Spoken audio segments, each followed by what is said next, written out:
नमस्कार दोस्तों, एक बार फिर से हमारे चैनल में स्वागत है। आइए नजर डाल लेते हैं आज की बड़ी खबरों के बारे में। सेल्फी लेने में पहाड़ से समुद्र में गिरा दिल्ली का स्टूडेंट। आयरलैंड के प्रसिद्ध tourist spot Cliff of more में सेल्फी लेते हुए 26 साल के स्टूडेंट आनंद गोयल की पहाड़ से गिरने की वजह से जान चली गई। General quota. कल लोकसभा में परीक्षा राज्यसभा का एक दिन बढ़ा, बीजेपी कांग्रेस ने जारी की व्हिप। सामान्य वर्ग के आर्थिक पिछड़ों को 10% आरक्षण के केंद्र सरकार के फैसले पर मंगलवार को लोकसभा में गहन चर्चा देखने को मिल सकती है। सूत्रों के मुताबिक सरकारी इस आदेश को मंजूरी दिलाने के लिए संविधान संशोधन विधेयक ला सकती है। इस बात के संकेत इससे भी मिलते हैं कि बीजेपी ने अपने सभी सांसदों को मौजूद रहने के लिए व्हिप जारी किया है। यही नहीं, विपक्षी दल कांग्रेस ने भी सांसदों से मौजूदगी के लिए कहा है। पेट्रोल पंप पर मिलेगा फास्टैग, खरीद सकेंगे तेल, नितिन गडकरी। देश भर में सड़क पर टोल का इलेक्ट्रॉनिक तौर पर संग्रह तेज करने के लिए जल्द ही पेट्रोल पंपों पर फास्टैग उपलब्ध कराए जाएंगे। बाद में इनका उपयोग पेट्रोल खरीदने और पार्किंग शुल्क अदा करने में भी किया जा सकेगा।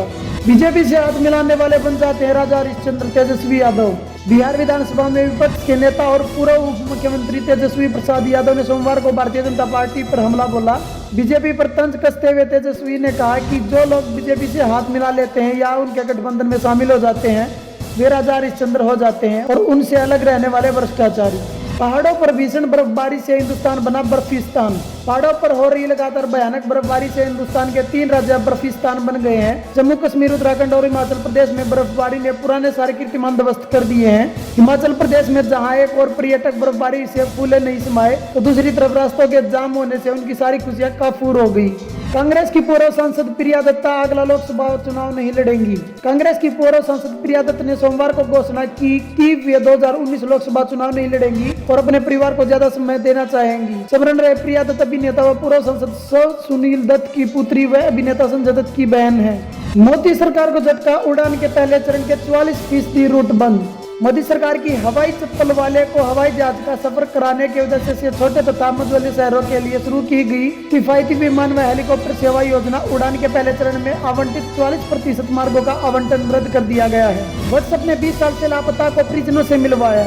भगवान का धन्यवाद, सोशल मीडिया का धन्यवाद। बेंगलुरु के एक बड़े अस्पताल में हितेंद्र सिंह यह कहते हैं और उनके पास यह कहने की एक बड़ी वजह है।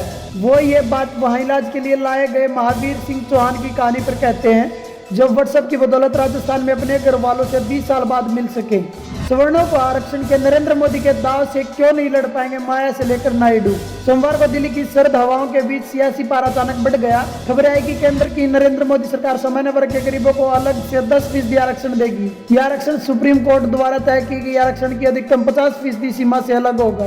क्या है संभल में 2 बहनों के पेड़ से लटकते शवों का मामला। उत्तर प्रदेश के संभल जिले के एक गाँव में 2 सगी बहनों की लाश पेड़ से लटकती हुई मिलने के बाद संशय का माहौल है। पुलिस इसे आत्महत्या मान रही है। परिवार ने भी पुलिस जांच पर भरोसा जताया है। आज और कल फिर हड़ताल पर जाएंगे बैंक कर्मी। ग्राहकों को झेलनी पड़ सकती है परेशानी।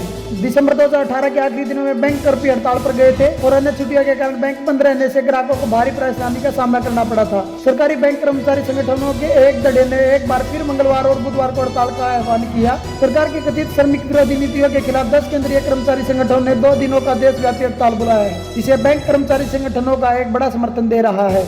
कोझिकोड में भाजपा कार्यकर्ता के घर फेंका देसी बम। कन्नूर से 18 बम बरामद। सबरीमला मंदिर में महिलाओं के प्रवेश को लेकर केरल में विरोध जारी है। इसी क्रम में सोमवार को कोझिकोड के कोयलंडी में एक भाजपा कार्यकर्ता के घर पर देसी बम फेंका गया। वहीं कन्नूर जिले के थलसेरी में 18 देसी बम बरामद किए गए।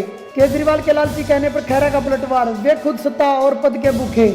आम आदमी पार्टी के बागी नेता सुखपाल सिंह खैरा ने सोमवार को आप सुप्रीमो पर सत्ता और पद के लालची होने का आरोप लगाया। सीएम केजरीवाल ने इससे पहले नाम लिए बगैर कहा था कि जो नेता पार्टी छोड़ रहे हैं लेकिन उससे पार्टी पर कोई फर्क नहीं पड़ेगा। ट्रेड यूनियनों का आज से 2 दिन तक भारत बंद। 20 करोड़ कर्मचारी होंगे शामिल। सरकार के एक तरफ श्रम सुधार और श्रमिक विरोध नीतियों के विरोध में केंद्रीय श्रमिक संघों ने मंगलवार से 2 दिन की देशव्यापी हड़ताल का आह्वान किया है। संघों ने एक संयुक्त में जानकारी दी कि करीब 20 करोड़ कर्मचारी इस हड़ताल में शामिल होंगे। नरेंद्र मोदी और पुतिन ने टेलीफोन पर की बात। आम चुनाव के लिए पीएम को कहा गुड लक। प्रधानमंत्री नरेंद्र मोदी और रूसी राष्ट्रपति व्लादिमीर पुतिन ने सोमवार को टेलीफोन पर बात की और इस दौरान दोनों ने प्रमुख द्विपक्षीय एवं अंतर्राष्ट्रीय मुद्दों पर चर्चा की और आतंकवाद से निपटने के लिए सहयोग बढ़ाने का संकल्प किया। रूसी राजनीतिक सूत्रों ने बताया कि पुतिन ने आगामी संसदीय चुनाव में मोदी की सफलता की कामना की। उन्होंने बताया कि दोनों नेताओं ने अंतर्राष्ट्रीय आतंकवाद से लड़ने और अन्य प्रमुख विश्व मुद्दों को हल करने के लिए सहयोग बढ़ाने की साझी इच्छा दोहराई।